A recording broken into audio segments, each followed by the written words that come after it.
I'm hiking in Palo Duro Canyon State Park in Texas.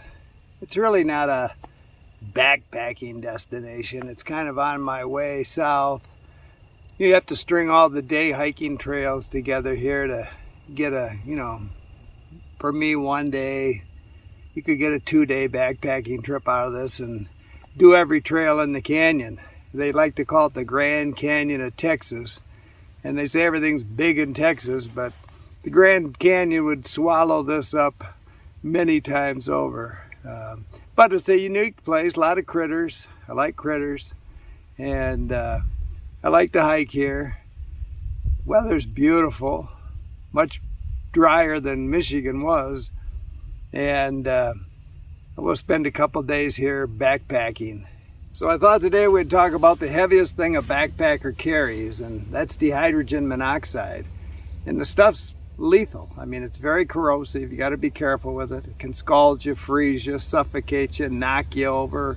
Has no taste, no smell, and a lot of times you're looking for it all the time. It's a lot of people call it H2O or water.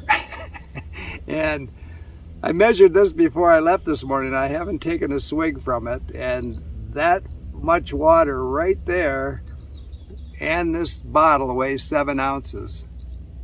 And the difference between my buddy's tent and my last video, the Z-Pax Duplex, came in at 20.5 ounces. My Durston X-Mid solid with the inner tent, so I don't get any splashing in my face. I've got zippered doors. To me, I've got all this luxury, and it's cost me that much. Wait, I think I'd rather just drink this bottle dry. And now I'm carrying the same weight as my buddy with his single wall tent.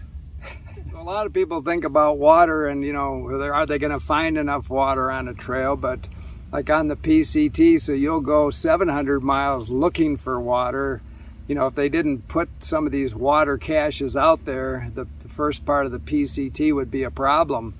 The next 700 miles, you're trying to figure out how to get across it and live to tell the story in the Sierras. So depending on how early you start, you've got to be careful. Then you're going to find water in the form of snow bridges, which kill a lot of people also. And a lot of people going up through there early in the season aren't used to that kind of terrain, aren't used to snow bridges.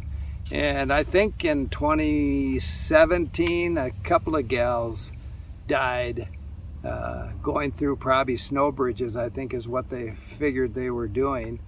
And so you fall through a snow bridge, get sucked under, and it doesn't spit you out. If you've ever read the book Last Season, so a 30-year seasoned ranger, that's how he died.